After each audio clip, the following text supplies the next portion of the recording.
más MBD Noticias, lo decíamos antes de la pausa, hoy a las 6:30 de la tarde en la sede de MISU, allí en la calle Salto 1267, se va a estar dando un interesante debate sobre justicia reproductiva, algo que veníamos comentando desde el arranque de esta primera edición de MBD Noticias. La actividad se da en el marco de otras actividades vinculadas al 8 de marzo, Día Internacional de las Mujeres, y estarán presentes las coordinadoras expertas que visitan nuestro país y son parte de un estudio sobre la criminalización del aborto y otros eventos obstétricos en América Latina y el Caribe. Para conocer más detalles a propósito de esta iniciativa, estamos ya aquí en los estudios de TV Ciudad con Jimena Casas, que es abogada colombiana con amplia experiencia en el tema, y también con Liliana Brasinskas, directora de MISU. ¿Cómo les va? ¿Cómo andan? Bienvenidas. Muchísimas gracias. Fue larga la introducción, pero quería poner en contexto la situación, ¿no? Súper exacta, además. Felicitaciones porque realmente muy exacta. Agradezco. Bueno, Lilian, a ver, contanos un poco, o bueno, cuéntenos ambas, ¿no? ¿De qué estamos hablando cuando hablamos de justicia reproductiva? Porque el término suena fuerte, pero ¿qué es la justicia reproductiva? Todo ella, que es la experta.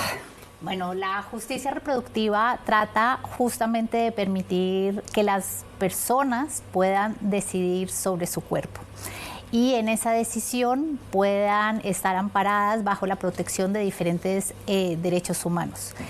Y hemos visto en la región y a través de la evidencia en el mundo que la criminalización a ciertos servicios de salud sexual y reproductiva, como la interrupción voluntaria del embarazo, no solamente limita el acceso a ese servicio, sino que también exacerba desigualdades y discriminaciones.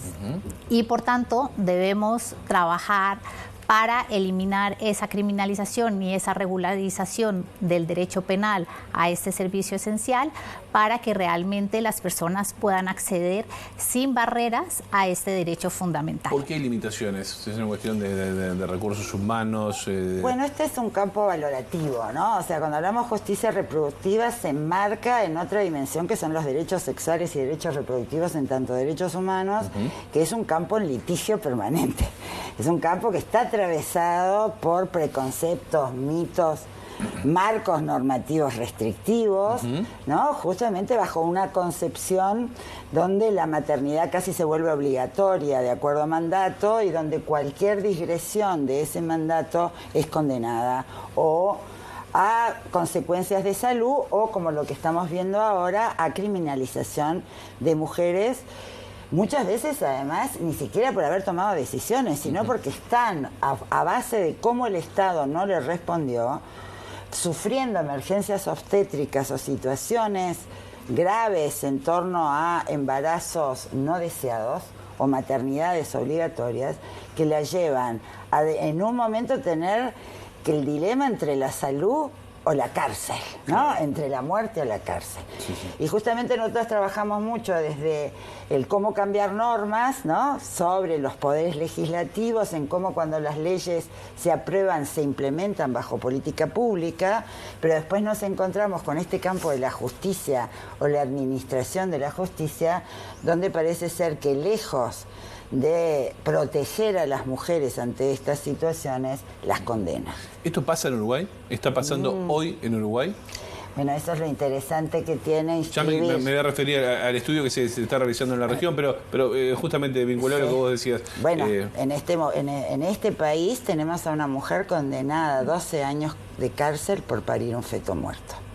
¿No? Y esto es del tenor de lo que nos horrorizábamos con lo que pasó en El Salvador o pasa en El Salvador, mujeres condenadas a 30 años por situaciones similares y que ahora el movimiento de mujeres y feministas en El Salvador está logrando sacar de la cárcel por justamente dar cuenta a través de los mecanismos de justicia regionales e internacionales como el Estado de El Salvador las condenó sin nunca haberle protegido ni garantizado las condiciones básicas para justamente tener controles adecuados de salud, orientación, asesoramiento, ver sus condiciones de vida y realmente después cuando pasan estos episodios que ponen en riesgo su salud o su vida, la respuesta que reciben es la cárcel, ¿no? El Estado está omiso en este caso y la culpable siempre termina siendo la mujer.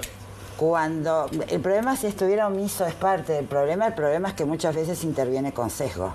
Ajá. Interviene, no justamente, condena desde el pique, no da las garantías, y eso es lo que estamos observando por primera vez en Uruguay, y es cómo opera el sistema de justicia. ¿Quiénes son los operadores? ¿Con qué criterio aplican la norma? Claro. Cuando decís interviene con sesgo, el Estado te dice, por ejemplo, te doy y no te doy las herramientas.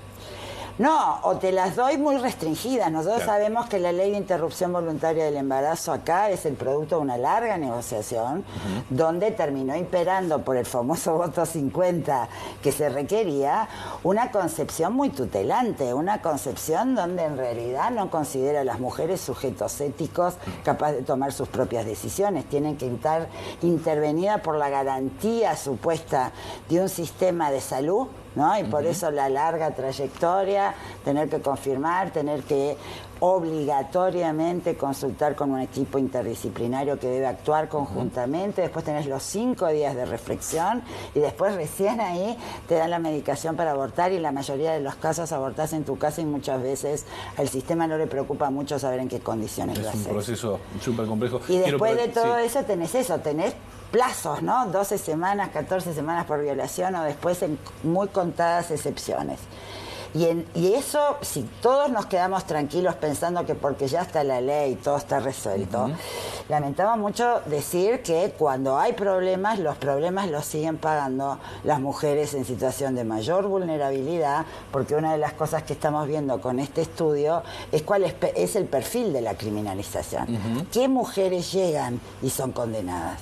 Son aquellas que no tienen ni condiciones materiales ni simbólicas para haber podido transitar por sus decisiones con seguridad, y después tampoco tienen los mecanismos de defensa para operar en el sistema de justicia. La mujer con menos acceso económico, digamos, es la que más lo sufre. ¿Esto se da también en la región, Jimena? Este estudio se está realizando, bueno, Misu hace la pata acá en Uruguay, pero esto se está realizando también en otros países. Sí, esta es una iniciativa regional en la que justamente estamos trabajando en diferentes países en esta primera etapa, en donde estamos analizando cuál es esa ruta de criminalización. Estamos trabajando en República Dominicana, en Guatemala, en Perú, en Chile, en Uruguay, para poder evaluar cuál es el impacto que tiene el uso del derecho penal al regular por esta vía un servicio de salud. Es el único servicio de salud que está regulado a través del derecho penal, y queremos analizar cuál es ese impacto que está teniendo para saber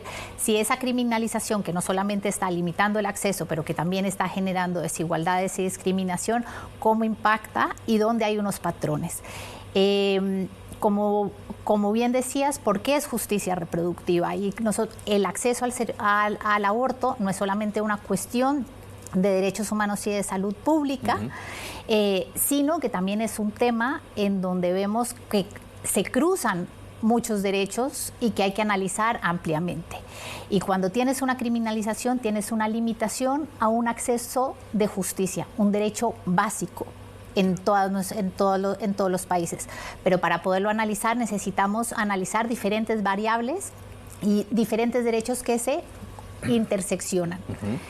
Y justamente por eso queremos, con esta iniciativa, a través de una metodología común, poder hacer todo ese análisis y poder demostrar que con las regulaciones actuales que tenemos, o con la criminalización total que tenemos en algunos países, no está siendo suficiente, ese derecho penal está siendo ineficaz, y por tanto, a través de la evidencia empírica, poder dar información en cada uno de los estados para que se pueda generar ese debate y para que se pueda cambiar el paradigma de esa respuesta jurídica en la utilización del derecho penal. El debate es súper necesario. Ahora, estoy pensando en un montón de mujeres que, atraviesan una situación así. ¿A dónde reclaman? ¿A dónde ir cuando...? Bueno, esa es una muy buena pregunta, ¿no? Porque habitualmente cuando nos sentimos violentadas en nuestros derechos pensamos que la justicia nos va a proteger, ¿no? Y esto ha pasado, lo vemos en violencia de género, ¿no? Ha llevado mucho y todavía sigue costando mucho, porque hay una relativización de esta dimensión de la injusticia, ¿no? De que el sistema se resiste, porque muchas veces está funcionando bajo viejos parámetros, ¿no? Bajo viejos preconceptos. Entonces, en ese sentido, también alertar, Muchas veces el pensar que la denuncia te va a proteger, hay ahí una cuestión que justamente entra dentro del campo que queremos hablar con el sistema de justicia, ¿no? Porque es eso. Si no estamos promoviendo una garantización que después, lejos de garantizar, criminaliza, ¿no? Entre esos hallazgos preliminares que estamos teniendo en los 6 países donde estamos haciendo el estudio, estamos viendo que las mujeres, cuando acceden a las salas de emergencia porque necesitan una atención, ya sea porque tienen un aborto en curso, porque están teniendo una emergencia obstétrica o porque necesitan una atención posaborto, están encontrando que es la puerta rotatoria para entrar a la judicialización, a la criminalización. Y cuando llegan a ese escenario, estamos viendo que muchísimas mujeres están siendo tomadas su declaración mientras están en el hospital sin ningún abogado presente. Y estamos viendo que esa declaración es la base, la prueba de la base para continuar con la judicialización o la denuncia que se hace desde el propio personal de salud en los hospitales cuando llegan las mujeres a acceder al servicio. Entonces, cuando las mujeres llegan a pedir un servicio de salud, se encuentran que van a ser criminalizadas, esto genera un efecto dominó en donde no van a querer ir más porque van a tener miedo. Las cifras que da la Organización Mundial de la Salud es que cuando el aborto es altamente restringido, solamente 1 de cada 4 es seguro. En los países donde es ampliamente garantizado, 9 de cada 10 abortos son seguros. Eso es una cosa. Y la segunda es que estamos viendo que a través del proceso penal de la judicialización hay muchas barreras que no permiten que haya un debido proceso. Las pruebas que se dan son pruebas que desde la área científica se han estimado que no son las adecuadas. Por ejemplo, se dice que se saca una muestra de sangre y que en una muestra de sangre salen rastros de misoprostol. Eso científicamente es imposible. Se trata que la prueba, la principal prueba es el testimonio del médico de la mujer que no tuvo abogado.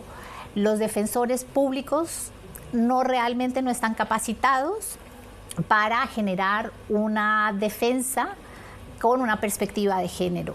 Y todos estos datos los estamos queriendo analizar para ver cómo podemos dar también recomendaciones, no solamente para que se garantice el servicio, sino para que también desde el área judicial se pueda garantizar derechos muchísimo más amplios como el debido proceso y se garantice un acceso a justicia. Bueno, y todas estas faltas de garantías de alguna manera atentan justamente contra la mujer que está pasando además un momento súper complejo. No nos queda más tiempo. Mujeres y personas con capacidad de gestar, eso también lo queremos aclarar porque estamos encontrando también... Vale la pena la aclaración, claro que sí, claro que sí. Bueno, decía, no tenemos más tiempo, pero hay sí oportunidad de seguir dialogando hoy a las 6:30 de la tarde, allí en la sede de MISU.